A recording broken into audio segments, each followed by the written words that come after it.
Au Togo, ce phénomène est désormais bien connu. À chaque manifestation populaire et pacifique contre le régime en place, des miliciens, souvent non identifiés, sont déployés en renfort aux forces de sécurité pour réprimer les manifestants et semer la confusion. Armés et véhiculés, ces individus patrouillent dans les rues, traquant ceux qui expriment leur mécontentement. Jeudi 26 juin, à Lomé, plusieurs témoins ont de nouveau signalé la présence de ces hommes, armés, circulant librement et agressant des citoyens venus manifester. Certains manifestants ont été violemment pris à partie, sans que ces actes ne soient officiellement encadrés ou dénoncés par les autorités. Pour de nombreux observateurs, ce recours répété à des miliciens non assermentés constitue une dérive grave et un précédent dangereux. Lisez. L'instrumentalisation des miliciens, une menace réelle pour l'avenir. À chaque montée de tension sociale, chaque manifestation populaire marquant un ras-le-bol ou une revendication légitime, un phénomène inquiétant refait surface.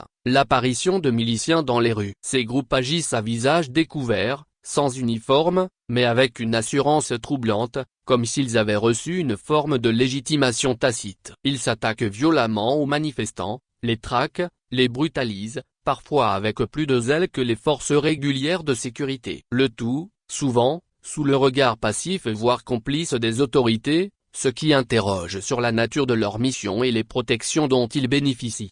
Pourtant, dans toute société démocratique ou aspirant à le devenir, le droit de manifester pacifiquement est sacré. Il est normal, voire sain, que des citoyens expriment leur désaccord, leur frustration ou leurs aspirations dans l'espace public. L'État, garant de la sécurité pour tous, a les moyens légaux et professionnels d'encadrer ces manifestations, de prévenir les débordements, d'identifier les fauteurs de troubles. Il n'a nul besoin de recourir à des groupes parallèles, souvent non formés, non encadrés, et totalement irresponsables devant la loi. Laisser proliférer ces milices, c'est ouvrir une brèche dangereuse dans le contrat social. C'est encourager l'impunité, la violence gratuite, et l'arbitraire. C'est aussi exposer le pays à un risque majeur. C'est-à-dire que le jour où ces miliciens croiseront une résistance organisée, ou une foule décidée à ne pas se laisser faire, l'affrontement pourrait basculer dans l'horreur. Et à ce moment-là, personne ne contrôlera plus rien, ni les rues, ni les discours, ni les blessures. Le recours à des milices pour réprimer l'expression citoyenne est une dérive grave,